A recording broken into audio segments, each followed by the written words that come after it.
Today in this video, we are going to study about metallic bond of BSc Part 1 Inorganic Chemistry. आवर्त सारणी में first A से third A के वर्ग के सभी तत्व हाइड्रोजन के अतिरिक्त धात्विक प्रकृति के होते हैं। इन तत्वों में कुछ विशेष गुण पाए जाते हैं जो निम्न प्रकार हैं। इन सभी तत्वों में धात्विक चमक होती है। इनके मेल्टिंग पॉइंट्स व बॉइलिंग पॉइंट्स काफ़ी उच्च होते हैं। ये विद्युत तथा ऊष्मा के चालक होते हैं। ये मेटालिक होते हैं, मैलेबल होते हैं, अर्थात पीटने से टूटते नहीं और एक चादर में बदल जाते हैं।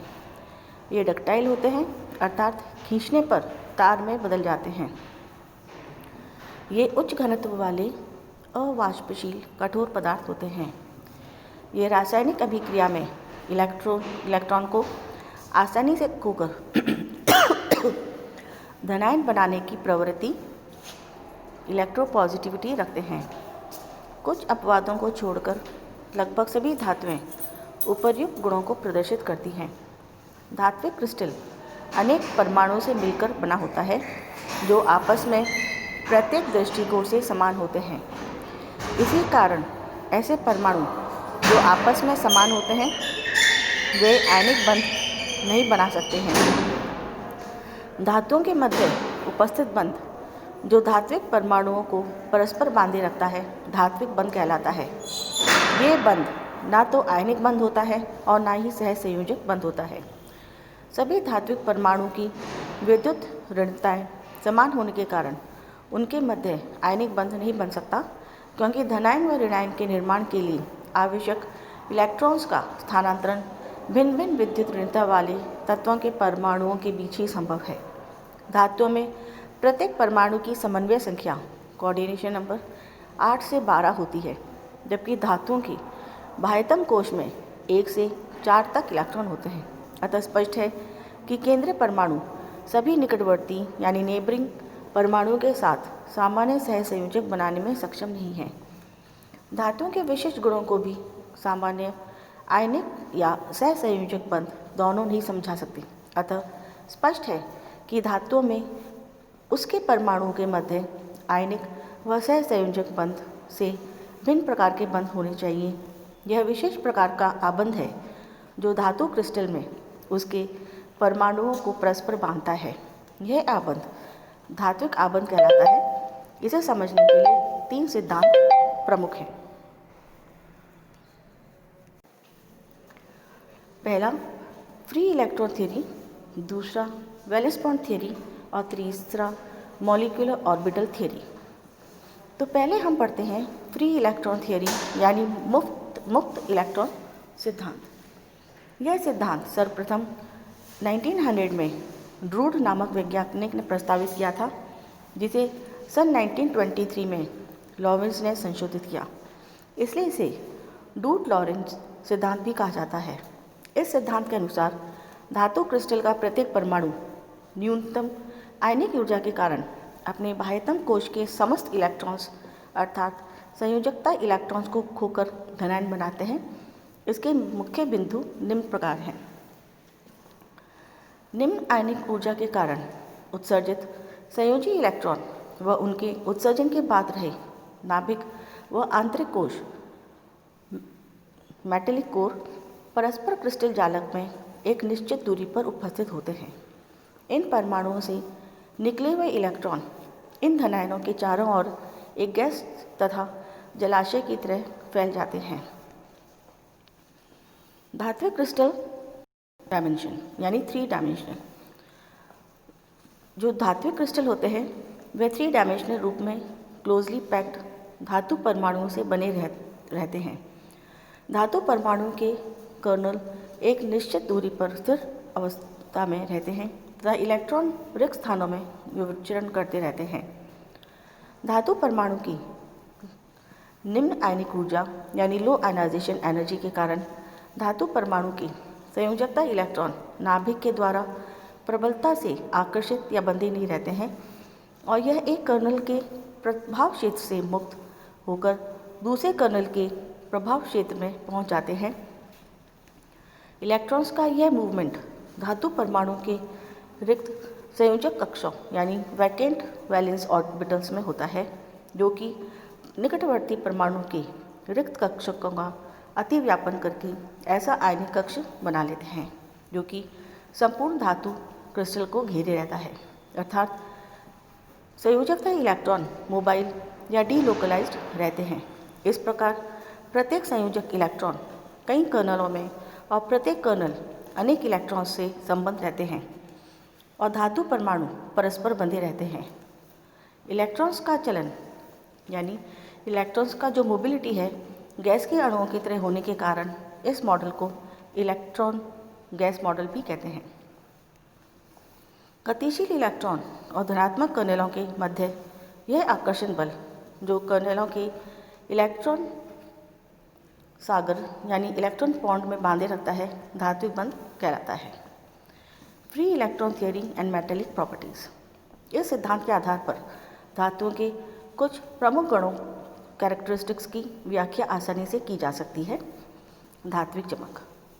धातु सतह पर पड़ने वाले प्रकाश को धातु समूह सतह में उपस्थित स्वतंत्र इलेक्ट्रॉन अवशोषित कर लेते हैं, यानी धातु सतह पर जो प्रकाश पड़ता है उसको सतह पर उपस्थित धातु के इलेक्ट्रॉन्स एब्जॉर्ब कर लेते हैं, जिससे ये इलेक्ट्रॉन्स प्रकाश को एब्जॉर्ब करके उत्तेजित हो जाते हैं, एक्साइटेड हो जाते हैं और कुछ समय बाद एक्साइटेड इलेक्ट्रॉन जब अपनी निम्न अवस्था में आते हैं तो वह इस एब्जॉर्ब ऊर्जा को पुनः मुक्त कर देते हैं, जिससे प्रकाश की किरण धातु सतह से परावर्तित होती प्रतीत होती है, यानी रिफ्लेक्टेड होती प्रतीत होती है एवं धातु सतह चमकती हुई नजर आती है।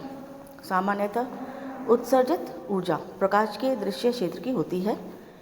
दूसरा, विद्युत चालकता इलेक्ट्रिकल कंडक्टिविटी। धातुओं की चालकता उनमें गतिशील संयोजक इलेक्ट्रॉन्स की उपस्थिति के कारण होती है, यानी due to the mobile valence electrons. विद्युत क्षेत्र के प्रभाव में इलेक्ट्रॉन शीघ्रता से एक स्थान से दूसरे स्थान तक जाते हैं और विद्युत का चालन करते हैं। जब धातु की पतली पट्टी या स्ट्रिप पर पोटेंशियल डिफरेंस आरोपित किया जाता है तब धातु में गतिशील इलेक्ट्रॉन्स धनात्मक टर्मिनल की ओर चलने लगते हैं। साथ ही साथ ऋणात्मक टर्मिनल से इलेक्ट्रॉन्स धात्विक क्रिस्टल में प्रवेश करते हैं। इस प्रकार इलेक्ट्रॉन्स का मूवमेंट होता है। तीसरा प्रॉपर्टी जो फ्री इलेक्ट्रॉन के कारण हम वेरीफाई या वैलिडिटीफाई कर सकते हैं वो है ऊष्मा चालकता यानी थर्मल कंडक्टिविटी। ऊष्मीय चालकता का कारण भी मुक्त इलेक्ट्रॉन है। जब धातु के एक सिरे को गर्म किया जाता है तो उसमें उपस्थित इलेक्ट्रॉन्स की गतिज ऊर्जा बढ़ जाती है। ये उच्च गति वाले इलेक्ट्रॉन तेजी से ठंडे स्थान पर पहुंच जाते हैं और उन ठंडे स्थान वाले इलेक्ट्रॉन्स के साथ टकराकर अपने गतिज ऊर्जा को स्थानांतरित कर देते हैं और इस प्रकार ऊष्मा का संचारण धातु के एक भाग से दूसरे भाग तक हो जाता है।